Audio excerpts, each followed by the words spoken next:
Bog, ja sam Igor, Wildlife Ranger. Danas ću vam pokazati kako izgleda radni dan jednog rangera.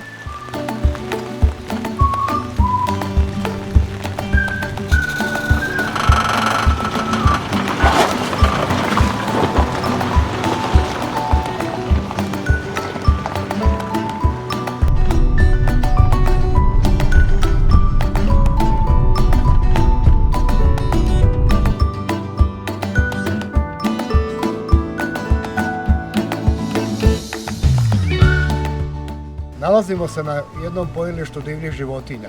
Pojilišta su jako bitna, pogotovo u sušnom periodu ljetnom. Ne samo za napajanje divljih životinja, nego tu dolaze i domaće životinje i pojilišta nam mogu voda služiti za gašenje požara. Pojilišta treba redovito održavati i čistiti. Od izmeta domaćih životinja i divljih i lišća. Nakupi se tu i grana koje je potrebno povaditi van kako bi pojilišta bila čista.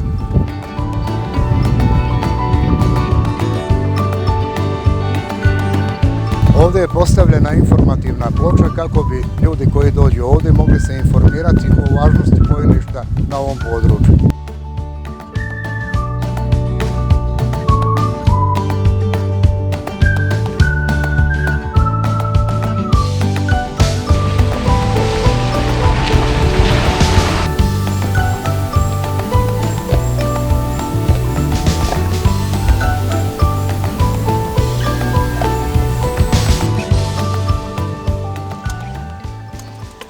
Upravo sam vidio medvjeda, jednog dvogodišnjaka, idem vidjeti tragove.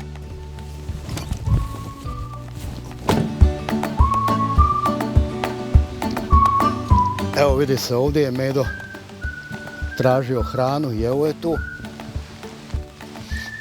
Tragovi su jasni, svježi. Ovo je jedna od nadzornih kamera koje su umrežene u terenu i daju nam podatke divljih životinja koje se nalaze u Velebitu. Preko njih pratimo situaciju u terenu, ponašanje divljih životinja, njihove navike, prehranu, traženje partnera i ostale stvari vezane uz divlje životinje. I naravno i služe u svrhu nadzora zbog krivolova, nedozvoljenih aktivnosti u terenu i tako. Izvadit ćemo karticu pa ćemo je pregledati.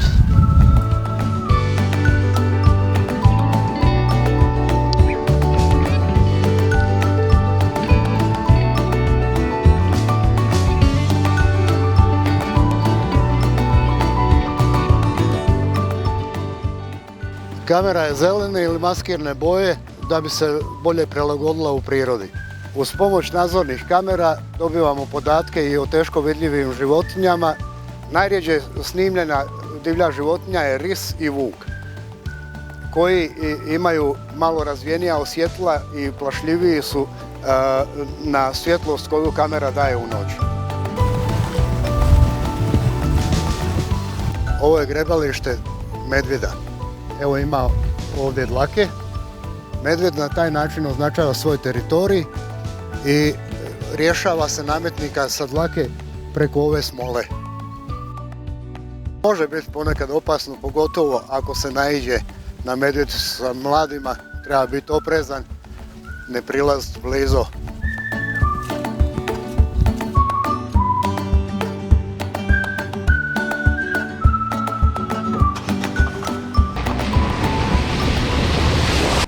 Evo gledam dolje, srna i lane.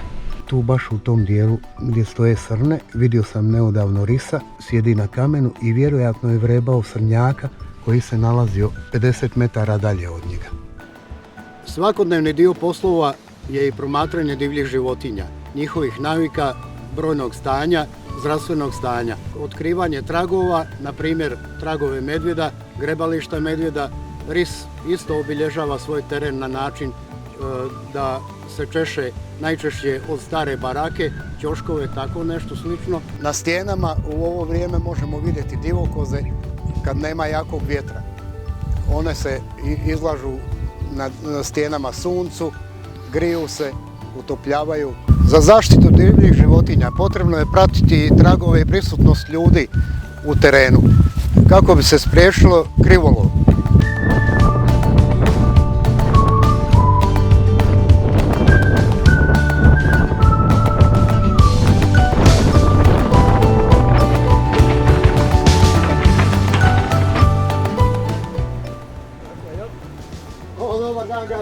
Dobar dan. Kako je?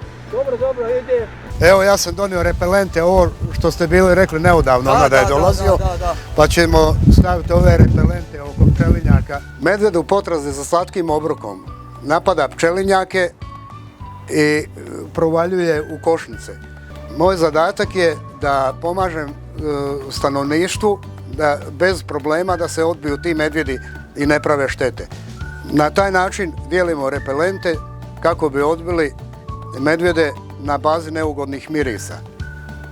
I u svrhu toga služe i električni pastiri koji odbijaju medvjede.